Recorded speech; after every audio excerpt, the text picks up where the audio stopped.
ایک یہ کویسچن کیا کہ ماہ سفر میں سورہ مزمل پڑھنا کیسا ہے؟ دیکھیں، جو ہمارے نبی کریم صلی اللہ علیہ وسلم کے دور کے کافر تھے نا، وہ ماہ سفر کو منحوس تصور کرتے تھے.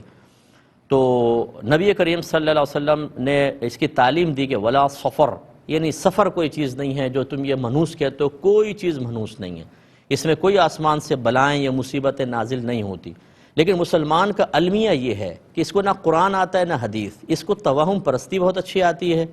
کوئی بھی یوٹیوب فیس بک کے اوپر کوئی چیز دیکھ لے، اس کے دل پہ فوراً اثر کرتی ہے، گھبرا بھی جاتا ہے، آنسو بھی نکل جاتے ہیں. عذاب کی آیات سناؤ، ہنستے ہیں.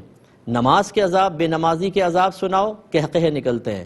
جہنم کے عذاب کے تذکرے سناؤ تو غصے میں آ کر منع کر دیتے ہیں.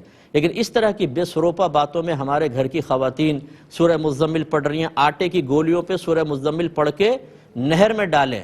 یعنی مچھلیاں اتنی باکرامت ہیں کہ سورہ مزمل کے وہ آٹے کی کھا کے ایسی دعائیں دیں گی کہ ساری بلائیں دور ہو جائیں گی.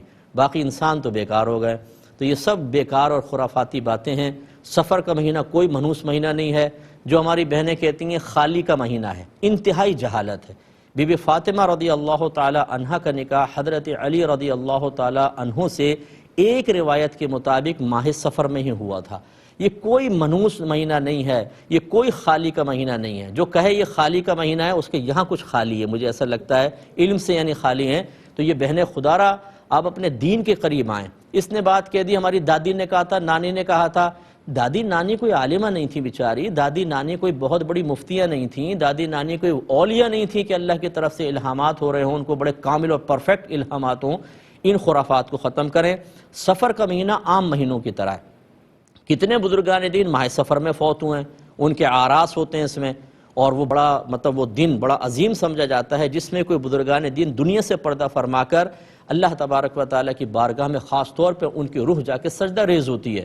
یہ منحوس مہینہ ہوتا تو پھر یہ اس طرح کے معاملات کو پھر اچھا کہنا ہی بیکار تھا کہ یہ منحوس مہینہ جس کا اس مہینے میں انتقال ہوا تو معاذ اللہ ثم معاذ اللہ پتہ نہیں اس کے ساتھ کیا ہوگا. اس طرح کی خرافات کو ختم کریں. خدا را ہم پہلے کہتے ہیں اپنے بچوں میں جہالت کے وائرس سرایت نہ کریں، ان کے درمیانی چھوڑ کر نہ جائیں. وہ اصل دین سے دور ہو کر انہی چیزوں کو بنیاد بنا کر خوف سے کانپتے رہیں گے، اور عذاب کی آیات قرآن سناؤ، حدیث سناؤ، ان کے دل پہ اثر نہیں ہوگا. یہ ایمان کی کمزوری کی علامت ہے. اس علامت کو ختم کریں، ایمان کی کمزوری کو ختم کریں، مضبوط ایمان کے بنیں.